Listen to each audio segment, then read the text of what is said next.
Take you through the caseload bank account reconciliation.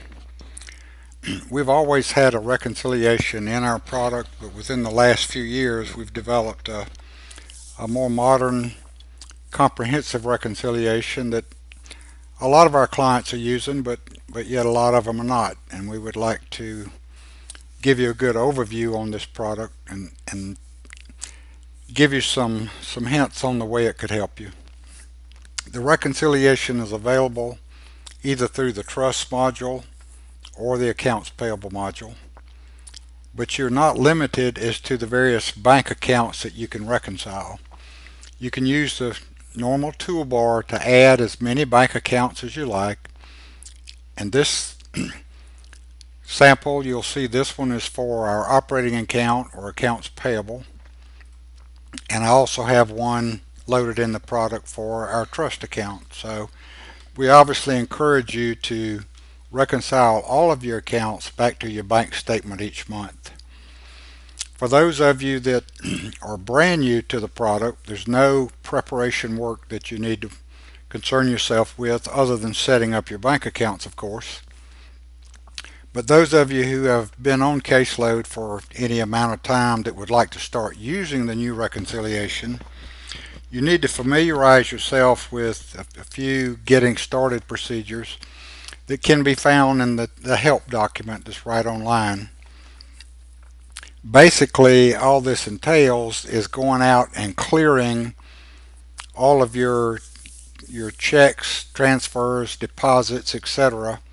up through a particular cutoff date, because like in time accounting and billing, you've never really had a way to clear your deposits in the past and until the advent of this particular product.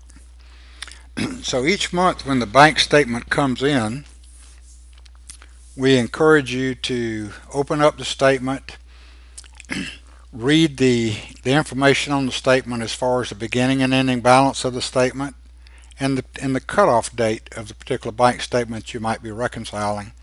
And of course you'll want to get on the particular account. And as you'll notice, all of these tabs right now as far as transactions are actually empty. You can elect several options when you set up a bank account. In this particular case, we're going to say any entry that we key, we want it automatically marked as cleared. We want it sorted by check number as opposed to check date or several other methods. And we want to view cleared and uncleared items. So on this statement, we'll say the beginning balance was $1,000 and the ending balance on this statement we'll say was $19,376.13, and the ending date is 02/28/11, and the system automatically computes the GL balance or general ledger balance as of that particular ending date. Now we actually want to tell it to load our data. The first question it asks is, do we want all the data loaded as having been cleared? And this really is just a feature of whether or not most of your checks clear every month or not.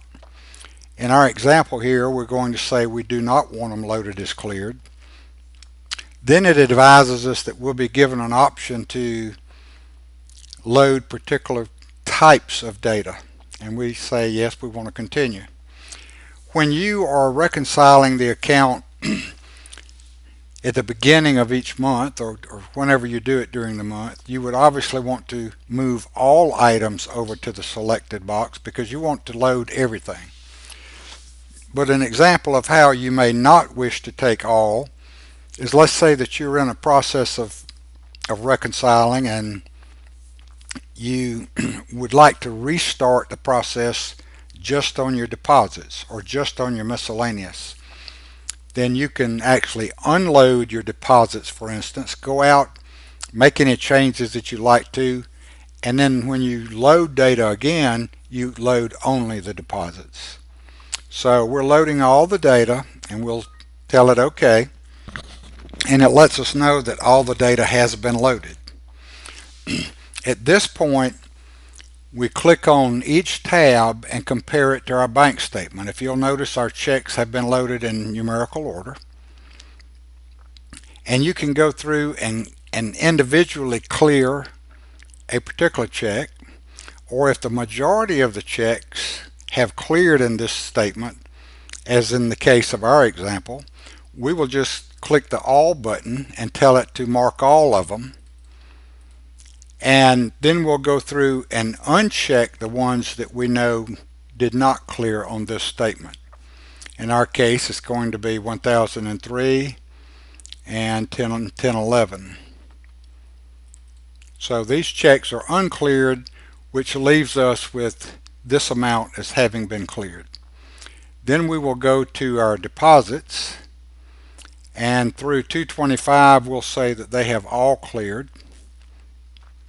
And then in our miscellaneous, we'll notice that it automatically loaded an insurance draft that was keyed directly into the general ledger as a journal entry. You can either key these in during the month if you know about what time they're going to hit the bank each month, or you can wait until this process and actually enter them in through this program and have them post back into the general ledger.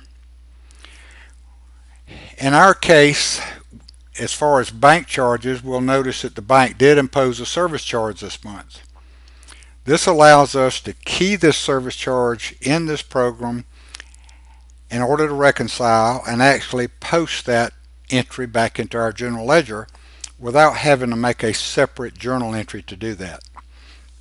So we'll go up here and say we want to add a record, and we'll add the record on the statement date, and the service charge in our case was $6.59, and we'll give it a description. If you remember, any keyed item we have selected to automatically is being cleared. We have already selected or pre-selected a general ledger account to post our service charges to, and then we want to actually log this or instruct it to be posted into the general ledger. In our case here, there were no wire transfers, there were no interest items. So when we go back to our bank account tab, the entire goal of this process is to get the bank statement information ending balance to agree with our account balance in green. When these two agree, we know that we're in balance between caseload and the actual bank statement itself. So at this point, we recommend that you print several reports. One is to print the checklist, and this could be checks, deposits, etc. that have not uncleared. This is uncleared items, and you have a slogan over here that gives you the code for the type of each item. So you would want to print this out and attach it to the bank statement, and we'll close that. And then you would also want to print the reconciliation report. Once you've printed a reconciliation report, your next goal is to do the posting. What the posting actually accomplishes is to go out and mark all of the items you have marked as cleared with the cleared indicator and a date of having been cleared as of our bank statement ending date. At the time you tell it to post, it will actually bring that report as well up on the screen again, just as a reminder to print it. So it lets you know up in the heading which account you're reconciling, and it lets you know the bank statement ending balance and whether or not your reconciliation balance agrees with that. And it could be page after page, just depending on how many transactions you have in the statement. But we do recommend that you go ahead and print this. If you haven't already printed it, once you click post and it displays on the screen, you can actually just hit your print icon and go ahead and print it. And assuming that we did print it, we'll close the preview, and it asks us if we want to proceed with the posting, and we'll tell it OK. So in our case, since we did key and post a service charge, it lets us know that information was posted to the general ledger. Then if we go back through these tabs, you'll notice that that all of our items are gone and they've cleared out of this reconciliation screen and they have been posted back into the ledger. One thing that you need to keep in mind is as you are going through this process, if a transaction happens to show up in the bank statement that you do not see in your screens here, there could be several reasons. One could be that item has inadvertently already been cleared, or it could be that you just missed entering that item into caseload in the case of a manual check or something of that nature, in which case you can actually key it right in during your reconciliation process with the new icon, but you cannot temporarily suspend the reconciliation and go key that document where it should have been keyed to start with and then expect it to just show up in the bank reconciliation. So what you would want to do here is to go ahead and key it here for reconciliation purposes and then process that document originally as it would have been processed to start with. So we recommend that you go through this process each and every month. There's really no reason to send your bank reconciliations out and pay for that service by some third party, but it's just so simple to keep up with it yourself, and it's also something that you should not delay. I mean, there's really no particular reason to ever be more than 3 or 4 weeks behind reconciling a bank account, if that much. So we hope you will take advantage of this process. If you are not using caseload, this is just another feature and another way that we serve you.